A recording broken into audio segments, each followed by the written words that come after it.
At sea, in action, the modern aircraft carrier is certainly one of the most awesome weapons systems ever devised by man.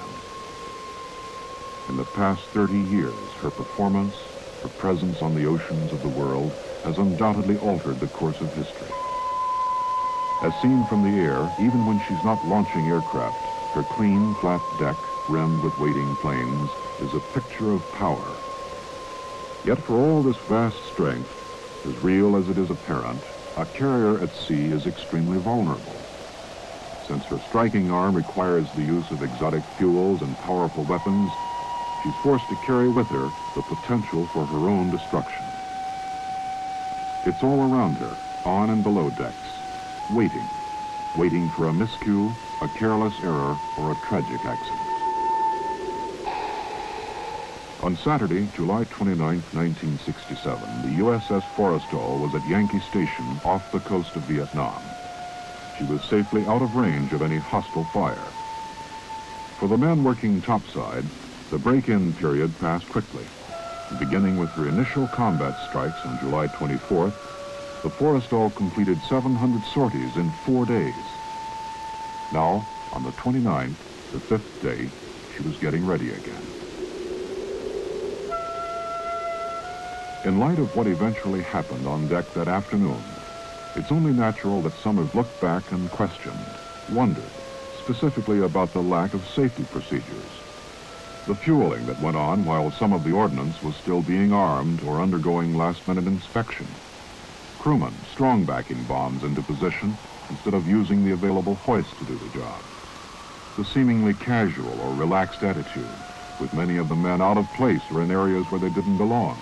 More than a handful of them out of uniform or without protective gear of any kind. How important were these factors?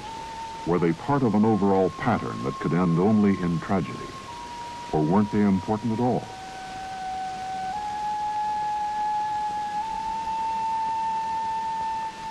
The chances are no one will ever know the full story. Even with written testimony, the passage of time has a way of veiling or obscuring important facts. In the Forrestal's case, however, there is another record, a visual one, recorded by Navy film cameramen and by a television or Platt camera mounted on the bridge.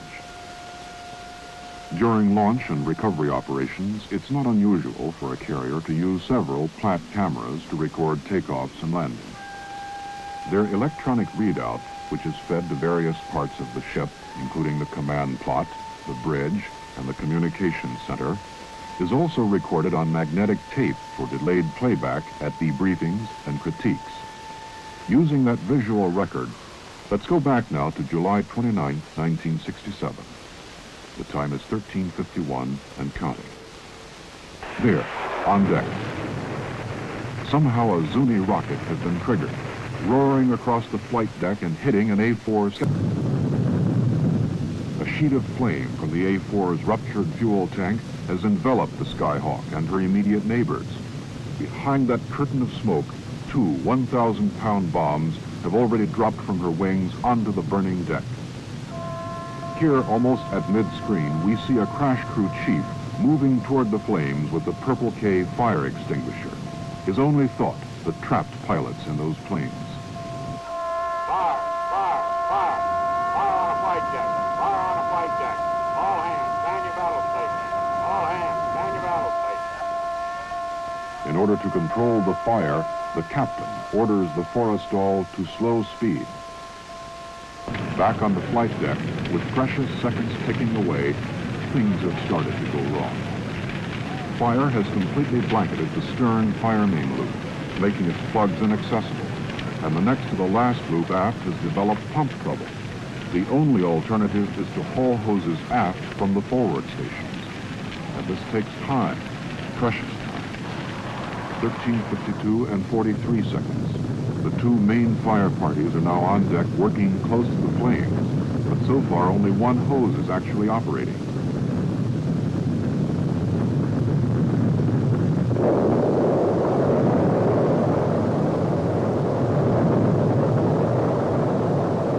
The first explosion carries a message. The Forrestal is in deep trouble. It won't end here. The chain has started. And yet those who have survived it turn around and head back. There are buddies back there. And the chief with the purple K is dead.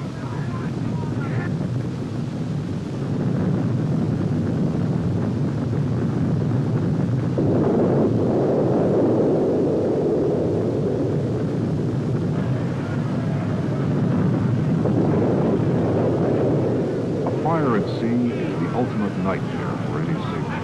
You can't run away from it. There's nowhere to go. It's a fight for survival. Your instincts have to be right. Your courage pinned on like a badge.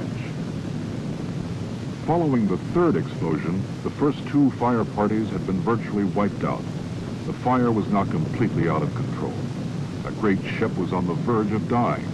To save her, other men were going to have to go back on deck, most of them without sufficient training in firefighting techniques. Down below, fuel was pouring through holes in the flight deck caused by the continuous 1,000-pound bomb explosions. The fire had chased after the fuel, spreading quickly to the O3, O2, and O1 gallery decks and into the after end of Hangar Bay 3.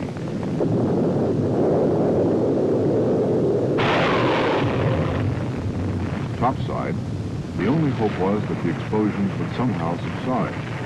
Until they did, no firefighting team could possibly survive on deck. In all, during the fire's first 5 minutes, 9 major explosions would take place on the flight deck.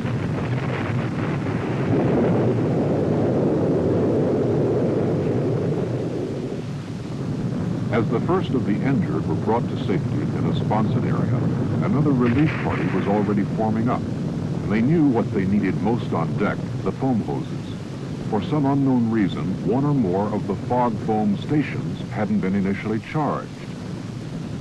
Some of the firefighters either didn't know that it was necessary to perform certain manual functions on the flight deck and hangar decks to get the foam systems operating, or they were injured or killed before they got to them. On deck, the relief party's first move was to lay down a curtain of foam between the flames and the Forrestal's island. Once this buffer zone was established, some of the damaged planes could be moved to safety.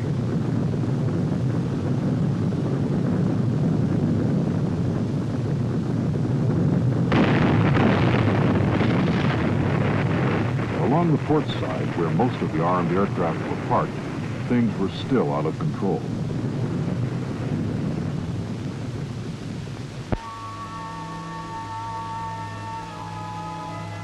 Trapped in close quarters, between a constantly exploding inferno and the edge of the deck, several men had no choice. They went overboard. Some were actually blown over the side. Luckily for the ones who survived the experience, rescue helicopters from the carrier Oriskany and 2 destroyers had arrived on the scene. As quickly as they could, they swept into the Forrestal's wake to make pickups.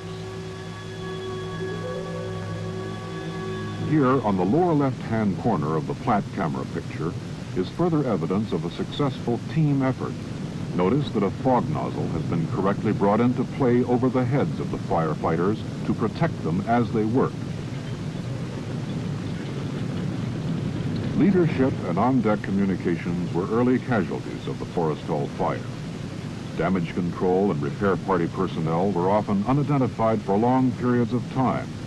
As a result, when some of the more inexperienced people did lend a hand, they made several well-intentioned but nearly disastrous mistakes. At one point, close to the island, 2 water hose teams were working in tandem with the foam hose team. The end result, the water washed away the foam, and the fire continued blazing away.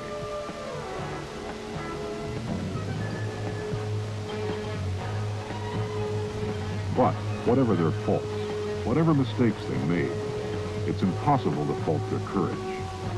Before this day was over, 134 of them would pay with their lives or be listed as missing.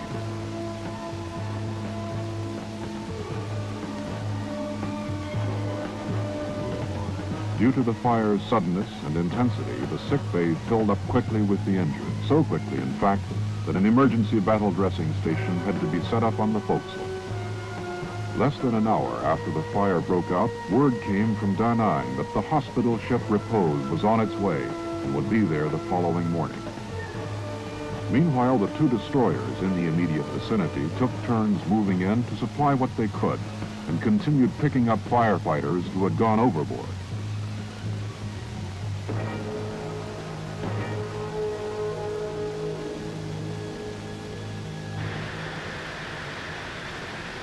Four minutes after the fire started, the divisional doors between hangar bays 1 and 2 and 2 and 3 had been closed, effectively isolating each of the bays and preventing the spread of the fire.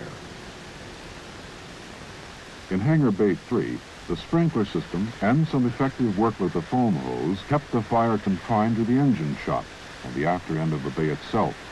Here, as everywhere on board, Air Group personnel and Air Department personnel, all men not assigned to any specific firefighting duties, pitched in to help. In those hangar areas still untouched by the fire, regular crew teams and all available personnel worked feverishly to bring aircraft topside and all the way forward on the flight deck.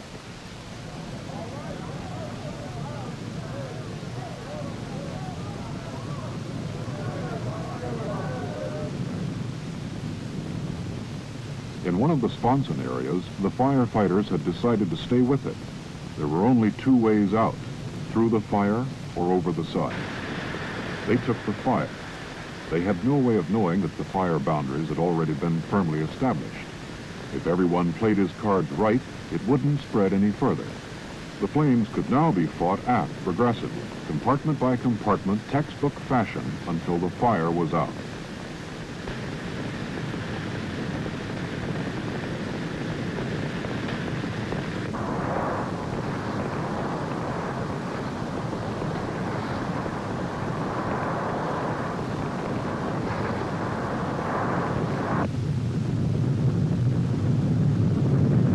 On deck, the first sign that the battle was being won was the presence of white smoke.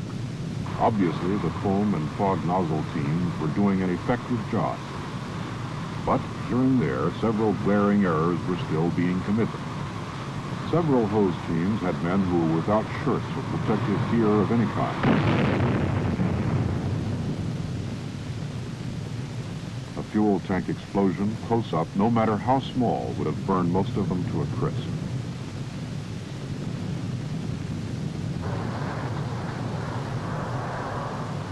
And almost unbelievably, some of the water hose teams were still hard at work washing away the protective blanket the foam teams had laid down.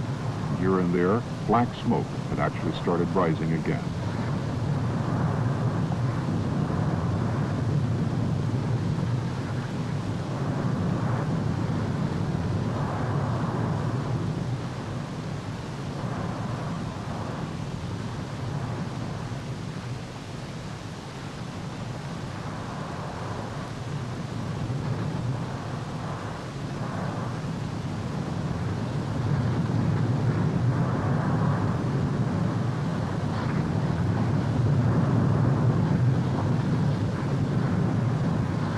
In the words of one observer, a veteran firefighter, there were times on the Forrestal when the men seemed to be using water for water's sake. If they found an open hole caused by one of the bomb explosions, they just kept pouring water in it. As a result, the Forrestal suffered thousands of dollars worth of damage to its onboard computers and several other pieces of intricate gear which hadn't been directly threatened by the fire.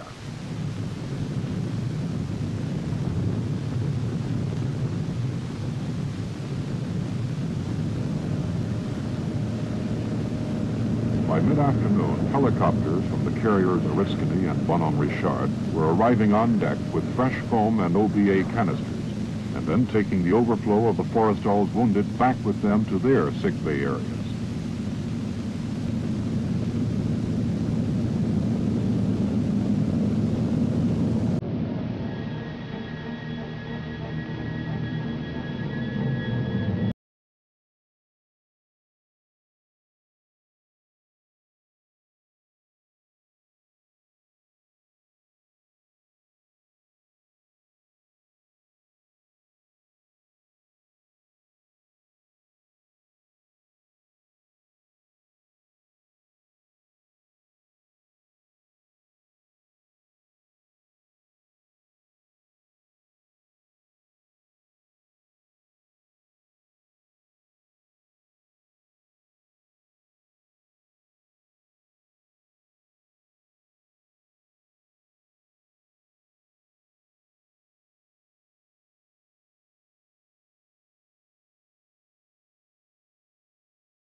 deck would end on the afternoon it began. The fires below would rage on through the night and into the evening of the following day.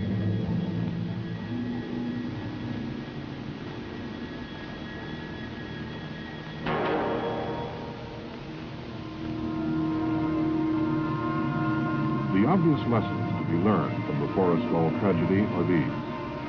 Original, in-depth training in firefighting is vastly important, but so is constant retraining. Every man on board should have been familiar with the ship's firefighting gear and its use. Some men never reached their general quarters stations. Others, unsure of alternate exits or ways out, were trapped below and died. Many of the firefighters lacked leadership. The chain of command had to be rebuilt on the spot after the first two firefighting teams were decimated.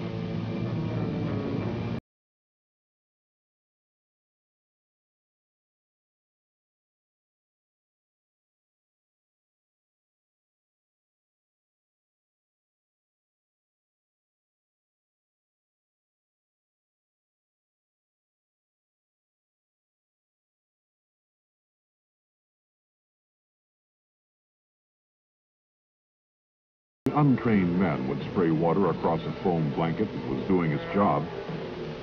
Only untrained men would hot handle unexploded ordnance or kick it across the deck with their feet. These are things that can't be learned on the spot or after a fire starts. The fact that the men of the Forrestal pulled it off is a tribute to their coolness and courage. But we'll never know how many men were lost because some things were done the wrong way.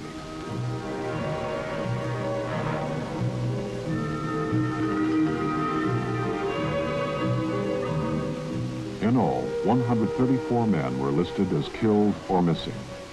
Damage to the ship, exclusive of aircraft and other air equipment, was estimated in excess of $72 million. The Forrestal fire is a story of extraordinary heroism, trial and error under unbelievable pressures, and tragic death. It's a story that the Navy clearly would rather not live over again. So learn your firefighting techniques. Then relearn them, but learn them. Learn